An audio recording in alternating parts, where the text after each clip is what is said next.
एक बार फिर उबरने लगा है अडानी ग्रुप। 3 दिन के नुकसान के बाद गौतम अडानी को राहत। टॉप 10 अमीरों की लिस्ट में फिर शामिल। अडानी ग्रुप अमेरिका की short selling firm Hindenburg research की सुनामी से उबरने लगा है। 3 दिन की भारी गिरावट के बाद मंगलवार को अडानी ग्रुप के ज्यादातर शेयर्स में तेजी रही।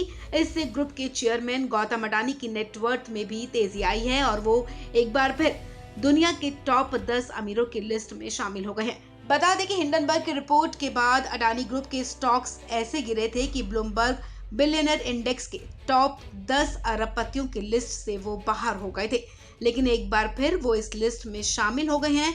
ब्लूमबर्ग बिलियनर इंडेक्स के मुताबिक एक बार फिर गौतम अडानी की नेटवर्थ 9.96 करोड़ डॉलर का इजाफा हुआ है और अब ये 84.5 अरब डॉलर पर पहुंच गई है। ब्लूमबर्ग बिलियनर इंडेक्स की ताजा रैंकिंग के मुताबिक गौतम अडानी कार्लोस स्लिम को पछाड़कर 11वें से 10वें नंबर पर पहुंच गए हैं। आपको बता दें कि हिंडनबर्ग रिसर्च की रिपोर्ट आने से पहले अडानी दुनिया के अमीरों की लिस्ट में तीसरे नंबर पर थे। इस अमेरिकी फर्म ने पिछले हफ्ते बुधवार को एक रिपोर्ट में दावा किया था कि अडानी ग्रुप दशकों से खुल्लम खुल्ला शेयर्स में गड़बड़ी और अकाउंट धोखाधड़ी में शामिल रहा है। इससे 3 दिन अडानी ग्रुप के शेयर्स में भारी गिरावट देखने को मिली थी। उसका मार्केट कैप 75 अरब डॉलर घट गया था। हालांकि अडानी ग्रुप ने इस रिपोर्ट को झूठ का पुलिंदा बताते हुए कहा था कि ये एफपीओ के पहले उसे बदनाम करने की साजिश है। आपको बता दें अडानी ग्रुप की ज्यादातर कंपनियों में मंगलवार को तेजी रही। ग्रुप की 10 कंपनियों में से 7 तेजी के साथ बंद हुई, जबकि 3 कंपनियों में लोअर सर्किट लगा।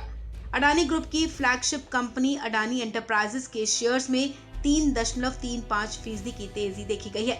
इसी तरह अडानी ट्रांसमिशन में 3.73%, अडानी ग्रीन एनर्जी में 3.06%, अडानी पोर्ट्स में 2.67%, अंबुजा सीमेंट्स में 3.50%, एसीसी लिमिटेड में 3.39% और एनडीटीवी में 1.35% की तेजी देखी गई है।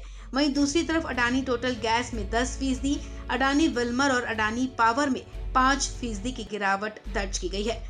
अडानी ने पिछले साल 44 अरब डॉलर की कमाई की और वो सबसे ज्यादा कमाई करने वाले अमीर थे, लेकिन इस साल वो 36 अरब डॉलर गंवा चुके हैं और सबसे ज्यादा नुकसान उठाने वाले अरबपति हैं। इस बीच रिलायंस इंडस्ट्रीज के चेयरमैन मुकेश अंबानी दुनिया के अमीरों की लिस्ट में 13वें नंबर पर खिसक गए हैं। मंगलवार को उनकी नेटवर्थ में 63.5 करोड़ डॉलर की गिरावट आई है। ब्लूमबर्ग बिलियनियर इंडेक्स के मुताबिक अंबानी की नेटवर्थ अब 81.5 अरब डॉलर रह गई है। इस साल उनकी नेटवर्थ में 5.59 अरब डॉलर की गिरावट दर्ज की गई है। इस खबर में फिलहाल इतना ही। तमाम अपडेट्स के लिए आप बने रहें वन इंडिया हिंदी के साथ।